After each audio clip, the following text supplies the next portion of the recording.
matchup though, Rod. I mean, it's combo game through and through. We'll see how it kind of all shakes down. One packs a little bit more of a whopping punch at the end of those combos, while the other one still has to keep digging for it. We'll see who has the bigger shovel right here as we move into game number 1. Playing off stage, not surprised in a way that only really a handful of characters in this cast can do. Put that forwarder up. Yeah. Put the guns away. This was crazy because that offstage interaction like almost led into a stock loss for PkChris. But one thing about Chris is that he's always going to try and like find the kill no matter what, right? He's always kind of chasing you with that PK Thunder. The combo never really ends until he says so. That's right. That's right. Got to be in firm control of those combos through and through.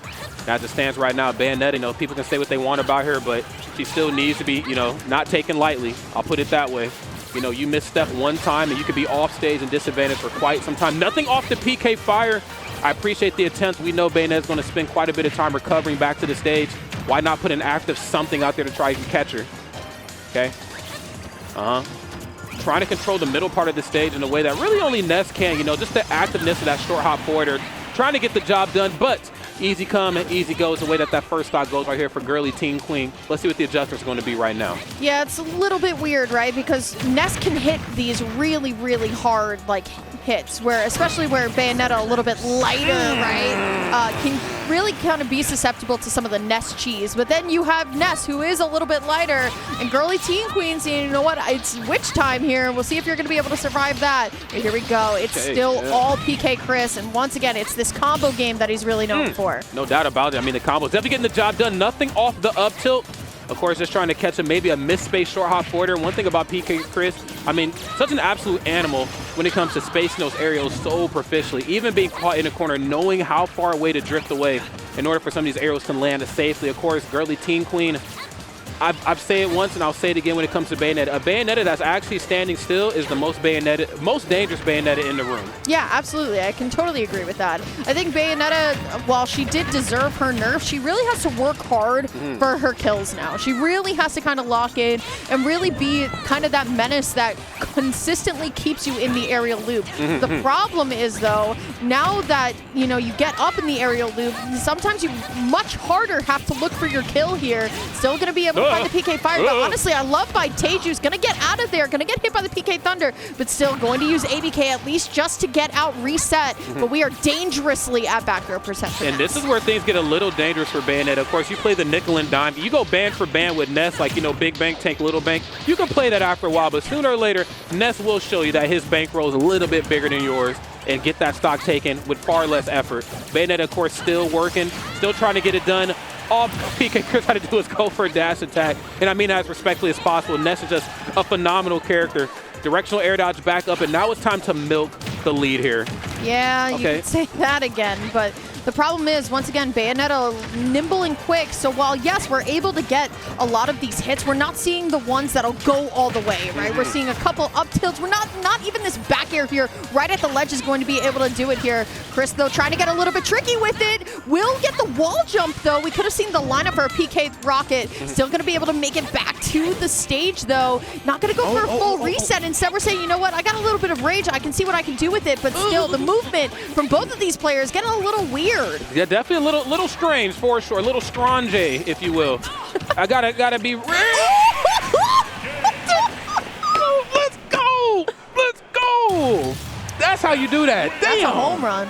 Damn. I think that's a home run, Rod. Lyric, I think you might be on to something. Damn. That's out of the park. Bro, out of the stratosphere. Bro, that was definitely like, I know exactly what you're going to do in that moment. What a crazy call out from Chris. And honestly, that compared to our last set, that wasn't like a super fast game, right? That was a very like touch and go game. And the way that Chris is like, all right, bang, here's my trump card, here's my forward smash, I know exactly what you're about to do. Talk to him. There it is. Oh my goodness, what a call out from Chris. What a way. I mean, and again, I'm still under the impression that a Bayonetta that's not moving as much is a Bayonetta that very much knows how to KO you. Yeah. And I feel like the movement options, given the narrative of PkChris has the lead, PkChris also has a lot of rage, kind of forcing GrlyTeenQueen a little bit out of their element. Again, I'm not entirely up to date with this player's play style, but I do get a sense of confidence moving into this set. So I want to see that confidence kind of come back from what we've seen in those first two stocks. here for the beginning of this game. Oh my God! My Okay, Bayonetta escaping what looked to be, I mean, Bayonetta's very light. PK Fire don't play no games. That could have been death given the right amount of charge on that bat. Yo, Rod, it has been 15 seconds and GrlyTeenQueen is almost at 100%. My goodness, honestly, I like the idea that we are essentially cutting off a lot of space for Chris to run, but the problem is that doesn't mean that Chris is gonna let go of these kills here. Beautiful stuff coming out from Chris. What a way to start game number 2 with what was a little bit more of a slow, determined neutral in game 1. I feel like PkChris is doing like the Superman thing right now. Like once he realizes you can take my punches, like the gloves are off. Yeah. Like, you know what I'm saying? When we were just feeling each other out in the neutral, I was just seeing like what you were going to do, what you weren't going to do. Now that I know that you can take the punch, or I guess in this case, take a baseball bat to the face, it's on and cracking. Great stuff right here from PkChris, looking really good, but I'm seeing a strong answer back right now from GrlyTeenQueen. Bayonetta does have that ability to deal with a lot of characters off stage in a way that not a lot of the cast can. And I want to see some more runoff nairs. Again, that active hitbox, despite how great the air dodge is on the Earthbound boys, they're still going to struggle to outmaneuver that. Want to see that runoff forward air. I just want to see some presence off stage a little bit more. Yeah, right. But it's so dangerous to do just that when you really think about it, right? Is, yeah. Because against Ness, especially out of all characters, this character has no problem running off stage and being a little bit ignorant if he wants to. And especially that's in Chris's playstyle, right? He's fully comfortable with kind of stalling off stage, a couple PK sparks, PK flashes, and then saying, you know what, I'll get back to the stage when I want to. But honestly, we're starting to get into the real danger zone for GrlyTeenQueen here on this second stock because Chris has a ton of rage, but is commanding center stage in such a way where it doesn't feel like GrlyTeenQueen can really find the option. Yeah, I mean, just really struggling. I mean, some of these pickups, oh my goodness, and get dog walked, quite literally, man. Sick yo-yo tricks in the corner. PkChris showing no signs of slowing down. And yeah, this is just really tough because some of these... Okay, Madama Butterfly coming through. Yes, she is from another dimension. Knock you clear off stage right. Okay, we are showing some signs of life, but like I was saying, it's just hard to find these pickups because you brought it up so beautifully before. Just the movement options from PkChris. I mean, so nimble and more importantly, so elusive. Yeah. Really keeping GrlyTeenQueen on their toes. Yeah, absolutely. And that's just like the hard part, right? Like, oh my goodness, not going to be enough just yet, but that's definitely a statement to make, right? We just had a ton of time to go for the PK flash. And now Chris, once again, saying, you know what, I can't really figure out the movement. We're in the bakery a little bit, a couple more rolls than I'd like to see in neutral. But still, like, let me just back up, give you that respect to take back center stage. It doesn't matter where you're commanding. I'm in the lead. You have to approach eventually. You call that, I've seen better rolls at Popeyes, okay? Yeah. I've seen better looking rolls, okay? No, Damn. no water, bro. None at all, okay? Jesus. Okay, it's getting a little late into this set right now. And again, I'm not trying to call it too early. Chris, come on. Yeah, the fear factor is starting to come through. And PkChris playing with their food. You better finish your play, okay? Clean stuff on PkChris' side. Got to see some adjustments. And damn it, I got to see them fast from GrlyTeenQueen. Got to see them. Honestly, the Smashville pick felt very comfortable for GrlyTeenQueen, which is what you want, right? But you have to remember your opponent's play style too, and the way that PkChris playing so aggressive. And while yes, we can use that center platform to really kind of, you know, have an escape route. I mean, Chris was just moving, right? I mean, the combo games were just fire. No, for real. I mean, look at this. Thank you, Devin. Yeah. Look at Jesus Christ, man. And we got another costume switch. So we're back with, I believe this is the Love is Blue Cereza outfit. Girl, Before what? we had the witch with no memory. Sorry, I'm a bit of a Bayonetta stan, actually. Today I learned, and I think everybody on the stream learned. I did not know about Yeah, you know, look, I got to tell you something, Lyric. Yo, tell me, bro. I was an advocate for Bayonetta in Smash. Look what you did. Listen, I just didn't want her to be DLC. I felt like she should have been base roster because Bayonetta 2 helped the Wii U sell some units, okay? No, so now you're telling me that you wanted Corrin in the game too because you like Fire Emblem. Damn it. Guilty as charged. Case closed. Case closed. Well, it's going to be a slower game here on Final Destination because I think this is where we actually should have went game number 2 because it's a bigger stage here, right? And I understand, once again, wanting to scrap Tri-State is, you know, a very scrappy region. when it comes to our neutral, but you want more of a bigger stage that you can just get your aerial combos, have some more time here. But like you said, I mean, GrlyTeenQueen doing a good job of like not telegraphing too much of the movement, but now actually Chris playing on the back foot for the first time. Yeah, I want to see what we're going to do here on GrlyTeenQueen's behalf. You know, you have the lead. You know, I want to see what you're going to do to maintain it, and more importantly, maybe extend it just a little bit more. I think it's going to come down to, and this is a very dangerous thing to do, but I think it's going to come down to dealing with Ness off stage. As you know, on paper, Ness should be a very easy character to edge guard, but unfortunately, things that are set on paper, not always easy to do in the moment. Okay, but nonetheless, presence is there. And looking for some back airs, the threat of bullet climax, we get the cancel, which still forces you into the corner, near out of shield right here to gain some space. Get off me. Okay. Leg day. I love this, man. Just the afterburner kick, clearing space. Damn. GrlyTeenQueen actually making the adjustments though, right? I mean, we are used to seeing a very early stock loss, and GrlyTeenQueen taking the time that they need to here on this one. Still though, trying to get something started here. Once again, Chris, no stranger to really going off there, will be able to actually grab the ledge as well. Has to be very careful. Beautiful read on the dash attack. Not going to be enough to take it there, but GrlyTeenQueen making the adjustments here. We'll see what the Witchkind can do, because we actually need to keep going more with this combo. More than 90%, because you can see it. Chris's conversion is potentially amazing. Jesus Christ. I mean, that is the second perfectly placed spot dodge. And I mean, honestly, Lyric, how can you not be comfortable spot dodging when you have bats within as well, and Witch Time? I mean, spot dodging kind of becomes second nature at a point, but GrlyTeenQueen is doing such a good job of it. There's the Witch Twist out of shield. This is the Bayonetta gameplay that I want to see. Do not be afraid to let your opponent approach you, and more importantly, touch your shield. If you know that you got positional advantage, let them press all the buttons that they want in the world. Up, be out of shield every dang time, okay? Get your damage. Dive kick on the way back down. Corner control is here. I see you lurking, and I'm up underneath that PK Thunder with a down tilt. I'm not afraid. Look at how much the match tempo has slowed down since GrlyTeenQueen took the lead in at least percent, right? Chris feels, well, yes, still very strong. We're going to see a double knockout here. A DBZ, as we like to say in the Smash Bros community here. We're going to last stock, and while, yes, I mean, you got the stock, now Chris has one stock to go before he's the winner of this set, but still, GrlyTeenQueen absolutely not out of this. GrlyTeenQueen definitely living up to the queen, a part of the tag right now, playing like some damn royalty here. It's looking really, really good, and we might be going to another game depending on how this goes down. Slides into the DMs in the corner, little off the mark. Couldn't get anything off the PK cross, but here we go. Back into the corner, I'm playing up close in person. Did you just dive kick back in? You are crazy. Yeah, not only that, but Chris was ready for it too, understanding, you know what, Bayonetta is going to take the aggressive option every single time.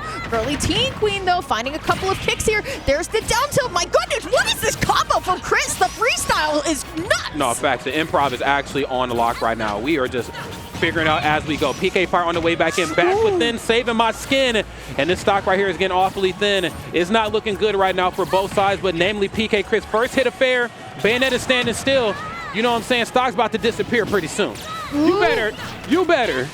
Going all the way off there too, such a risk here. I was about to say how Chris plays out of the corner here is, you know, either set over or we're going to the next game here. Like how he's taking his time, but GrlyTeenQueen taking a massive control here in center stage. It is all about the discipline right now as the hits are going to trade. It's not going to be enough just yet. Beautiful parry, but Chris unable to find the movement on that one. Will be able to find the back air, has a lot of rage to do it. GrlyTeenQueen, the beautiful parry into the up smash punish. This set continues. Lyric. Yes. Absolute cinema. Beautiful. Beautiful. Cinema. I'm Martin Scorsese. That was cinema right there. That was awesome. Jesus Christ. Thank you, Dev. I need to see that again in a replay. So there's the afterburner kick on the way in. Of course, you're a little too close. Up on Ness. Backer's going to eat that up every time. Now, this is where it should have been game set. To be that close on Bayonetta, to have the buttons that you have out of shield, should have been game check. Lands, F-air on shield. Around the world we go, but the only person leaving this planet is you, Madama Butterfly, coming through from another dimension, sending you sky high. GrlyTeenQueen back up in it and ready to win it. Yeah, that was awesome from GrlyTeenQueen, right? It feels like when Chris has the tempo, and this might be like a no-duh moment, right? Chris has the tempo, and it feels like when Chris is driving the match, it's like that friend who like has the license, but you have no idea how they got their license because they be driving crazy, right? No, that's facts. And it feels like only Chris knows how to play at that tempo. But the moment that we're slowed down, right, we're going back into this neutral where we don't have to press a button every 3 seconds. It feels like GrlyTeenQueen has it under control. But here we are in Hollow Bastion here. We'll see how that center platform kind of does its work. I also just want to give a quick shout out to the pronouns for GrlyTeenQueen. The pronouns are Slay and Juice. I love every minute of that. Just playing with some style right now. And honestly, that's all you can really ask for when you see Bayonetta players of this caliber.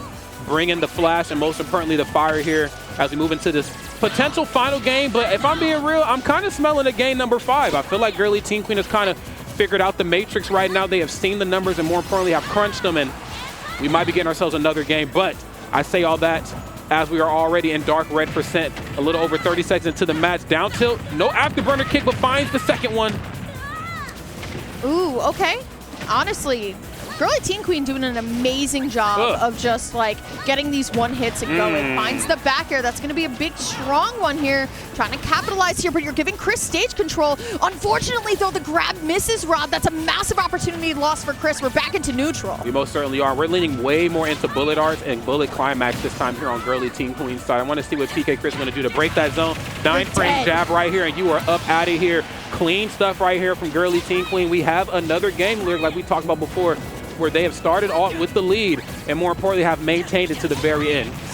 Ooh, okay. Oh, I honestly love that from PkChris as well. Understanding as the kind of the read there on that the PK Fire isn't necessarily a KO there, but more so we got to wait for them which time to be over here. But here we go.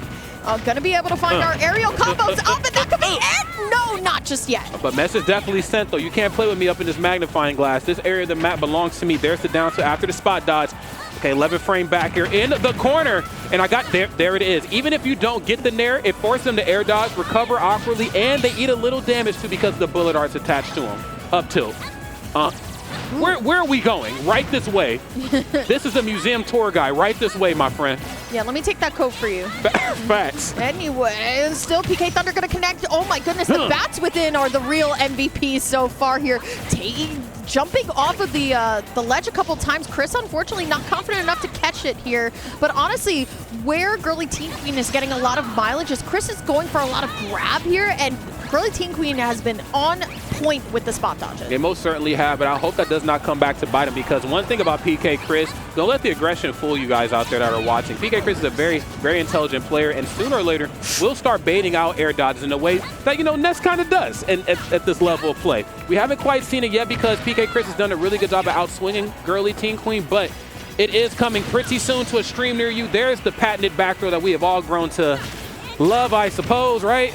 Love, I think. Yes. Ooh, all right. Here we go. Last stock once again. GrlyTeenQueen, you blink and you miss it. Gonna be able to equalize up here. It's 0-0 here. But still, using the witch time a little bit early, it does have a little bit of a duration cooldown here. So you have to be very mindful of how often we actually do it. But there's the down air, catches the jump a little bit with the nair and the forward air here. Not gonna go for the rocket just yet, but here comes GrlyTeenQueen, finding the heel slide in. But Chris, once again, these grabs are not doing it just yet. Has to reset in neutral. I mean, just to have the confidence to go for a lot of grabs on Bayonetta. I mean, as we all know, historically, not the biggest grab range in the world. Still hanging on for dear life. You tried it with the PK missile, neutral reset, approaching with nair, gets stuffed out by forward air. This is where the aerials really start to shine right here on Ness's side. I'm looking for trades. Okay, that dash attack that time. I said, I'm not pressing the Z button. Oh my girl, you are out there. My goodness, you mess around with Ness on the ledge, and that is going to be certainly an outcome that you got to be expecting by now this long into the game. GrlyTeenQueen, though, was fighting back so hard after it felt like PkChris was juggling them around, just like, you know what, you're going here, here, here, and here. You're going to take this much damage. GrlyTeenQueen was like, wait, hold on. We'll get my combos when I want them to. My goodness, it came down to just some of these very clutch and tight interactions here between PkChris and GrlyTeenQueen. Once again, these are some of Tri-State's finest for a reason, and you can tell why. No doubt about it. I mean, again, just look at the nature of that standing jab in the corner. Just knowing the differences between it's time for me to go look for the damage, and then it's also time to let the damage come to me. And finding pickups like that, kind of difficult to do, but GrlyTeenQueen made it look easy in some of these interactions. But this is where PkChris you know, really started to kind of show themselves a little bit more. Standing jab, of course. I know that you're trying to catch me in that corner. More importantly, I know that you know that my damage is at that dark red %. I'm not going to fall for it. I'm going to catch it with this back throw. And there it is, the remix for those who missed it the first time. Great stuff right there to both of those two, of course. Great match. But at the end of the day, PkChris being able to move on. GrlyTeenQueen, I got to say something to the loser side of bracket. Y'all in some trouble, okay?